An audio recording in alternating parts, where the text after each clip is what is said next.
ज्या नर्स स्पेशालिस्टांचं नाव देशमुखांना सुचवण्यात आलं होतं त्यांची हरेक प्रकारे ओळख काढून महाडिकनं त्याच संध्याकाळी त्यांची गाठ घेतली. देशमुखांनी सांगितलेली सर्व हकीकत त्यांनी डॉक्टरांना सविस्तर सांगितली. देशमुखांचं तंतोतंत वर्णनही केलं. डॉक्टर बराच वेळ स्वतःशीच विचार करीत बसले आणि मग ते म्हणाले, केवळ तुमच्या अशा वर्णनावरून निदान केलं तरी ते अंदाजानंच होईल, हो की नाही? पण तुम्ही सांगितलेल्या हकीकतीवरून हा न्यूरोसिसचा क्लासिक पॅटर्न वाटतो. दरवाजा हा त्यांच्यासाठी एक सिम्बॉल आहे, एक संकेत आहे. रिप्रेशनचाही काही भाग असलाच पाहिजे. फार फार पूर्वी त्यांच्या मनात काहीतरी खोलवर दडपलं गेलं आहे. त्याचं दरवाजाशी किंवा बंद किंवा उघड्या दरवाजाशी किंवा दरवाजा उघडण्याच्या क्रियेशी काहीतरी संबंध आहे. ती क्रिया ट्रिगर सारखी कार्य करते. ते पूर्वीचे अनुभव फारच भयानक, फारच अप्रिय असले पाहिजेत, कारण तेही डोळ्यासमोर येतात.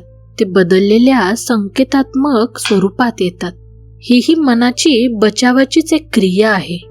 त्यांना क्षणार्धात अनुभव येतो म्हणता, पण वेळेसारखं सापेक्ष काहीही नाही. यापेक्षा मी आता जास्त काय सांगणार.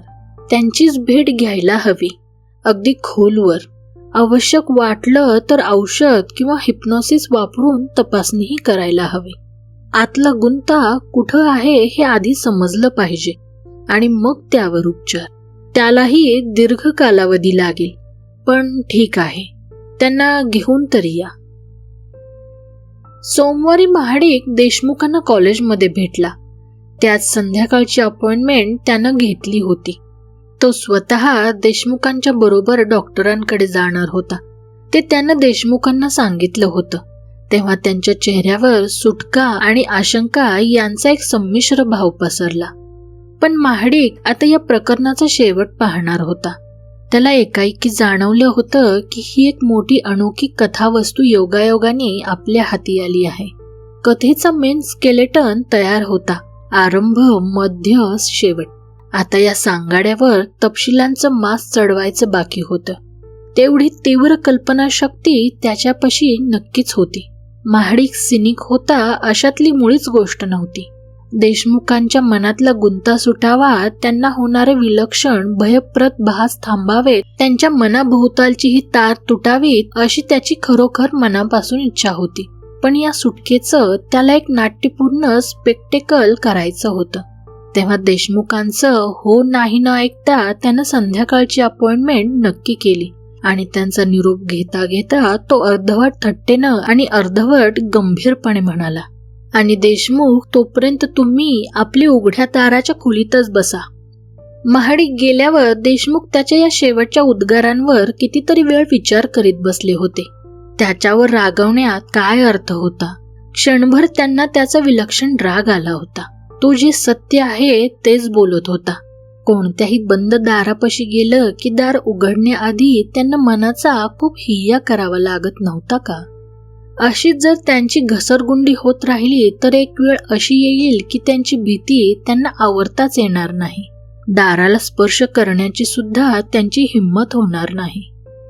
दरवाजा एखाद्या हिंस्र पशुसारखा अक्राळ विक्राळ दिसायला लागेल. ते भयभीत होऊन अंग चोरून मागे कोपऱ्यात उभे राहतील. अन्न पाण्या वाचून जीव तडफडत असेल, पण त्यांच्याच्यानं दार उघडवणार नाही. अशी अवस्था येण्याआधीच या प्रश्नाचा सोक्षमोक्ष लागलेला चांगला नाही का? संध्याकाळी कॉलेज सुटल्यावर महाडिक देशमुखांना घेऊन आपल्या खोलीवर गेला. तिथं त्यांनी तास दीड तास विश्रांती घेतली, चहा बनवला आणि 7च्या सुमारास ते डॉक्टरांची भेट घ्यायला निघाले. एवढ्या सर्व वेळात महाडिकनं त्यांना एकदाही दरवाजा उघडू दिला नाही. 20 मिनिटात ते कन्सल्टिंग रूम पाशी पोहोचले. बाहेरचा दरवाजाही महाडिकनेच उघडला. आत रिसेप्शनिस्ट होती. तिने अपॉइंटमेंटची वही पाहून आत फोन केला आणि फोन खाली ठेवीत ती म्हणाली, तुम्ही आत गेला तरी चालेल, आत आता कोणी नाही. देशमुख महाडिकच्या पुढे 2 पावलं होते. डॉक्टरांचे विचार करता करता ते दाराची गोष्ट विसरूनच गेले होते. तुम्ही आत जाऊ शकता असं रिसेप्शनिस्टने म्हणताच त्यांनी अगदी सहजच मधली ती 3-4 पावलं टाकली. महाडिक मागे काहीतरी बोलत असतानाच त्यांनी तो हिरवा बेजचा दरवाजा उघडला. एका मोठ्या टेबलाभोवती ते सर्वजण बसले होते. जणू काही आधीपासूनच त्यांना माहीत होतं की टेबलाभोवती आपल्याखेरीज आणखीन 11 लोक आहेत. काहींच्या हातात चहाचे कप होते, काहींच्या समोर रिकामे झालेले कप होते. खोलीत माणसांच्या दाटीवाटीचा येतो तसला एक कडवट उग्र दर्प पसरला होता. देशमुख समोर पाहत होते. त्यांच्या शेजारचाच कोणी माणूस गेंग्याण्या आवाजात बोलत होता. त्याचे शब्दच आपल्याला ऐकू येत नसल्याचं ते बहाणा करीत होते. त्यांना कळून चुकलं होतं की ज्युरीची बैठक आहे. आपण 12 एक ज्युरर आहोत. देशमुख, एक गेंगाणा आवाज आला. एवढा पुरावा दाखल झाला आहे, आता आणखीन काय हवंय तुम्हाला? तुम्हाला चांगलंच माहिती आहे की तोच गुन्हेगार आहे. समोरचा टायवाला माणूस ज्युरीचा फोरमन असावा. पुढे वाकून टेबलावर मोठी आपटत तोच म्हणाला, देशमुख, तुम्हाला माहित आहे की जर का तो आता मोकळा सुटला तर तो तीच ती गोष्ट पुन्हा पुन्हा करीत राहणार. त्याच्या विरुद्धचा पुरावा संशयातीत आहे का? शंखेला जराशीही जागा नाही का? देशमुख कसे तरी घोगऱ्या आवाजात म्हणाले. गुन्हेगार कोण होता, त्यानं गुन्हा कोणता केला होता, गुन्हा साबित झाला तर त्याला काय सजा होणार होती यातलं त्यांना काहीही माहीत नव्हतं. पण आतून तीव्र इच्छा होत होती की याला शिक्षा होता कामा नये. त्याच्याशी आपला काहीतरी घनिष्ठ संबंध आहे. पण त्यांच्या या शब्दांबरोबर चारी बाजूंनी उद्गाराचा वर्षाव झाला. त्याचा गुन्हा जगजाहीर आहे.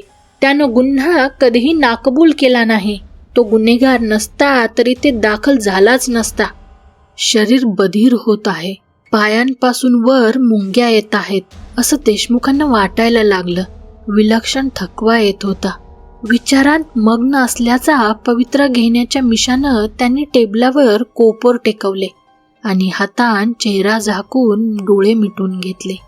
आसपासचे आवाज येतच होते. देशमुख, तुम्हाला माहित आहे हे कोर्ट काही निर्दयी नाही. न्यायाधीश त्याला नक्कीच सौम्य शिक्षा देतील. देशमुख, आपण त्याला काही फाशीची शिक्षा देत नाही आहोत. पण म्हणजे तो मरणारच. देशमुख पुटपुटले. तसा कोण राहणार आहे सांगा की? सर्वांनाच मरायचंय. कोणीतरी मध्येच अधीर आवाजात म्हणाला. अगदी त्यानं प्रत्यक्ष गुन्हा केला नसला तरी त्याची इच्छा तीच होती. मग काय फरक राहतो? त्यालाही तितकीच कडक शिक्षा व्हायला हवी. केल्यासारखंच आहे. विचार आणि कृती काय फरक आहे? विचार आणि कृती काय फरक आहे? तोच तो प्रश्न देशमुखांच्या कानावर आपटत होता. फरक आहे, फरक आहे. देशमुख मध्येच मोठ्यानं म्हणाले. विचारात बदल होऊ शकतो. कृती एकदा झाल्यावर मग कृतीत फरक होऊ शकत नाही. आपल्याला अगदी ठामपणे कुठं माहीत आहे की त्यानंच हे खरोखर केलं आहे. देशमुख, वर पहा. एक जरासा ओळखीचा वाटणारा आवाज आला. देशमुखांनी वर पाहिलं. तो माणूस कोपऱ्यावरच्या जीपीसारखा दिसत होता, अगदी हुबेहूब. आपण सर्वांनी सुरुवातीलाच एकमतानं ठरवलं आहे की तो गुन्हेगार आहे. तुम्ही आता आमच्यातून फुटणार का? माझा नक्की निर्णयच होत नाही. आजवर तुम्ही कशाचा ठाम निर्णय घेतला आहे का कधी? एक नवा आवाज आला. तोही ओळखीचा वाटत होता. देशमुखांनी तिकडं पाहिलं. तो माणूस त्यांच्या सासऱ्यासारखा दिसायला होता. सासरे वारूनही 20 वर्ष झाली होती. देशमुखांची नजर टेबलाभोवती जमलेल्या लोकांच्या चेहऱ्यावरून फिरली. शाळेचे मुख्याध्यापक, कॉलेजमध्ये त्यांना शिकवायला असलेले प्रोफेसर, सध्याचे प्रिन्सिपल, देशमुखांचे वडील, थोरले बंधू, हेही निवर्तले होते. त्यांच्या आयुष्यात आजवर येऊन गेलेली अनेक माणसं, ज्यांनी देशमुखांकडून काही अपेक्षा केल्या असतील अशी माणसं, ही सर्व इथे जमावीत यात देशमुखांना अनैसर्गिक असं काहीच वाटत नव्हतं. काहीतरी निर्णय घ्यायलाच हवा तुम्हाला देशमुख. एवढ्यातच आपल्याला कोर्टाचं बोलवणं येईल, जेपी म्हणाले. देशमुखांनी आपल्या कोरड पडलेल्या ओठांवरून जीभ फिरवली. नजर सर्वांवरून एकदा फिरवून मग मूकपणे मान हलवली. हो, छान, सर्वजण म्हणाले आणि फर आवाज करीत खुर्च्या मागे सरल्या. सर्वजण उठले. रांगेनं खोली बाहेर पडले. तशाच रांगेनं मागच्या दारानं कोर्टात आले. समोरचे सर्व बाकं, सर्व खुर्च्या भरून शिवाय भिंतीपाशीही लोक उभे होते. देशमुखांना अशी शंका आली की कोर्टमध्ये जमलेले हे सर्व लोक आपल्या आयुष्यात केव्हा ना केव्हा येऊन गेलेले आहेत. वेळ मिळाला आणि प्रयत्न केला तर त्यांच्यातल्या प्रत्येकाची ओळख पटेल, पण देशमुखांना ते नको होतं. त्यांच्या बारांची रांग खोलीत येताच कुतूहलाच्या नजरा त्यांच्यावर खिळल्या. जमावाचा सामुदायिक असा गुंजारा उठला. ते 12 जण ज्युरीच्या कोठडीत आले. आपापल्या खुर्ची मागे उभे राहिले. फोरमननं खून करता सर्वांनी आपापल्या जागा घेतल्या. आरोपीच तेवढा त्याच्या पिंजऱ्यात त्यांच्याकडे पाठ करून बसला होता. त्याला एकट्याला जणू ज्युरीच्या आगमनाची चाहूल लागली नव्हती. न्यायाधीशांनी घसा साफ करताच आरोपी उभा राहून त्यांच्याकडे वळाला, पण देशमुखांची नजर त्यांच्यासमोर बसलेल्या माणसाच्या मानेवरच खिळून राहिली. आरोपीच्या व्यथित व्याकुळ चेहऱ्याकडे त्यांना पाहवतच नव्हतं. फोरमननं ज्युरीचा निर्णय वाचून दाखवला. प्रेक्षकांत एकच कल्ला झाला. त्यांना दोषी हा निर्णय मान्य होता की नव्हता काहीच कळत नव्हतं. न्यायाधीशांनी गॅवेल टेबलावर अनेकदा आपटून कोर्टरूममध्ये शांतता प्रस्थापित केली. काय होणार आहे याची देशमुखांना काहीच कल्पना नव्हती. ते इकडे तिकडे पाहत असतानाच त्यांचा फोरमन उठून उभा राहिला आणि मोठ्यानं आणि अस्खलित आवाजात म्हणाला, दोषी. तो खाली बसताच त्याच्या शेजारचा ज्युरर उभा राहिला आणि तसाच मोठ्यानं म्हणाला, दोषी. याचा अर्थ प्रत्येकाला उठून आपला निर्णय सांगावा लागणार होता. तर म्हणजे त्यांनाही उभं राहून सर्वांना ऐकू जाईल अशा मोठ्या आवाजात सांगावं लागणार होतं का? पोटात भीतीचा गोळा उठला. मघाचाच तो बधीरपणा पुन्हा एकदा शरीरभर पसरायला लागला. जीभ टाळूला चिकटत होती. पुन्हा पुन्हा आवंढा गिळून ती मोकळी करावी लागत होती. दोषी, दोषी, दोषी. एक एक आवाज येत होता. प्रत्येक शब्दाबरोबर आरोपी सावकाश वळत होता. बोलणाऱ्यावर नजरा खेळवत होता. देशमुखांच्या शेजारचा माणूस उठला. दोषी म्हणाला आणि खाली बसला.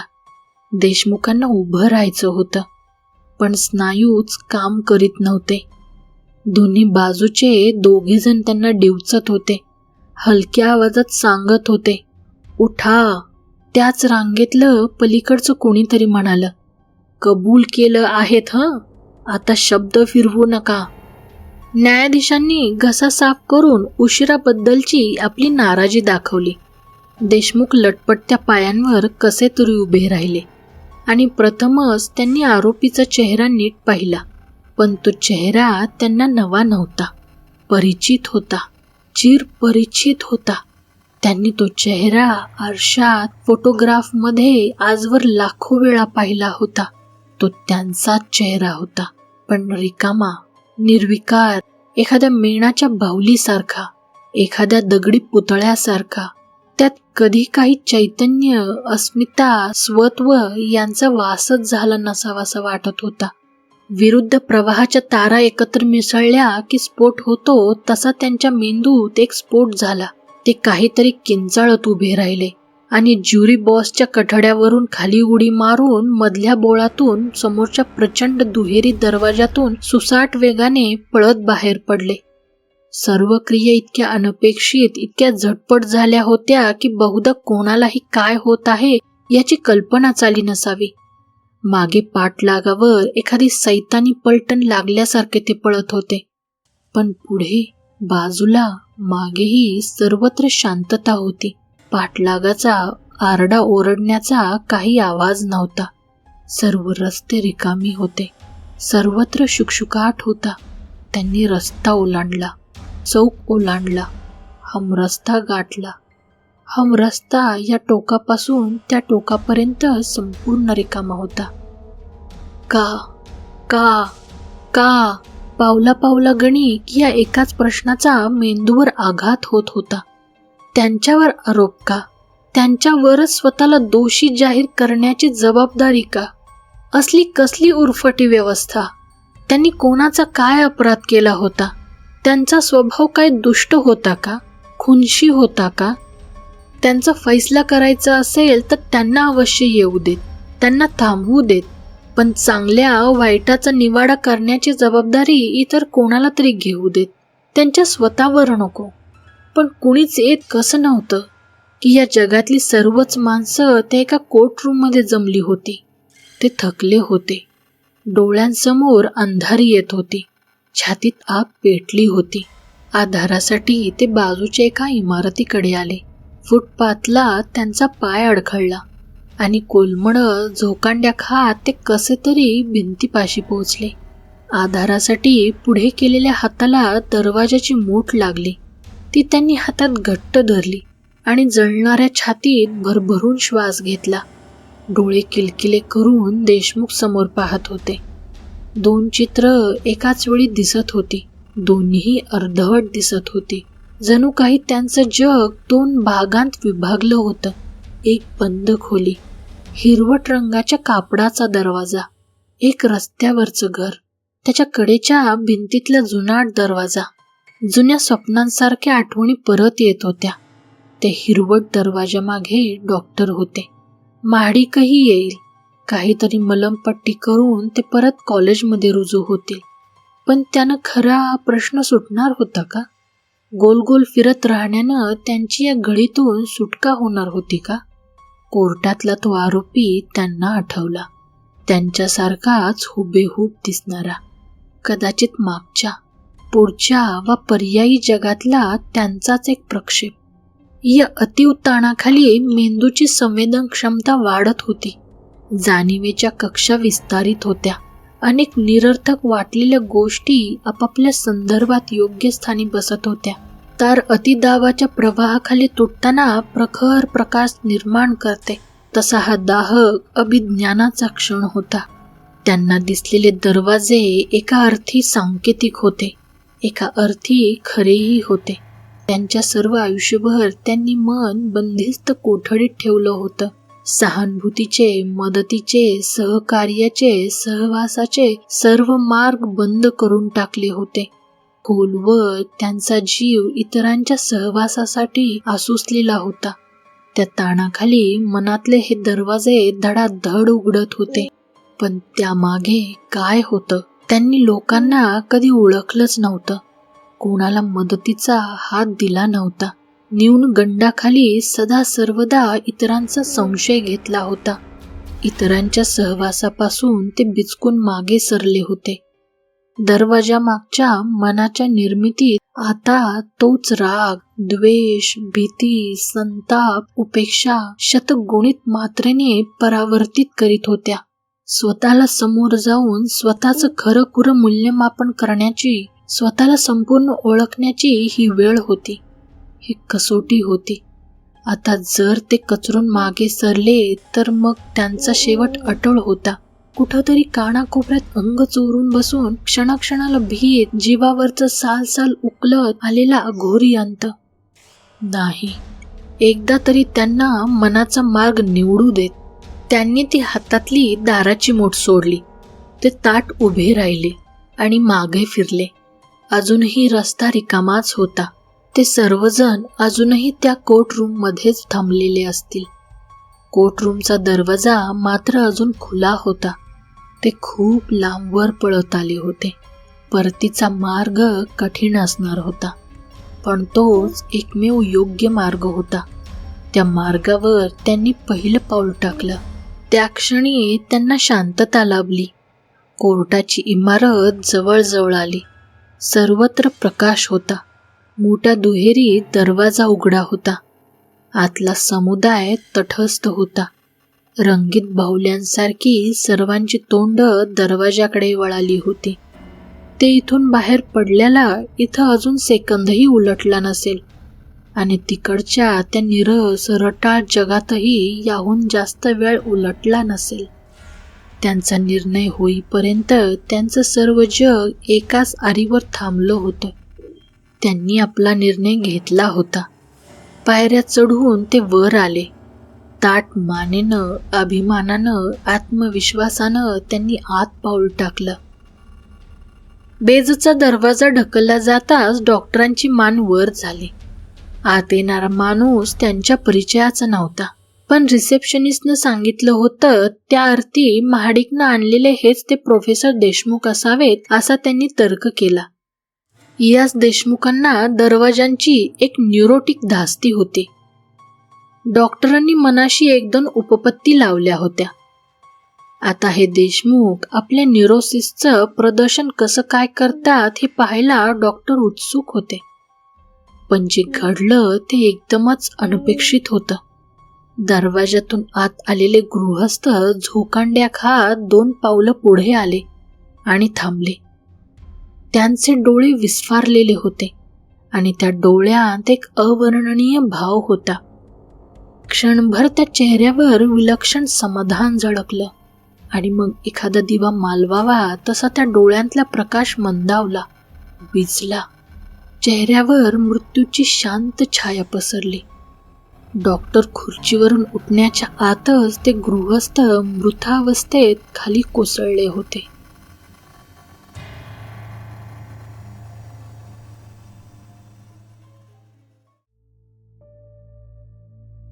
तर मित्रांनो, हा होता आपला नारायण धारप लिखित दरवाजे या कथेचा 3रा भाग. तुम्हाला हा भाग कसा वाटला हे मला कमेंट सेक्शन मध्ये नक्की सांगा. तुम्हाला जर माझे अभिवाचन आवडले असेल तर या व्हिडिओला लाईक करा.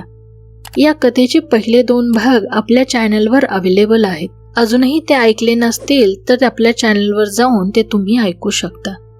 चॅनलवर नवीन असाल तर सबस्क्राईब करायला विसरू नका. चला तर मग भेटूयात एका नवीन व्हिडिओमध्ये, एका नवीन कथेसह. तोपर्यंत काळजी घ्या आणि दिवा चालू ठेवा, कारण अंधारात कोणीतरी असतंच. शुभरात्री.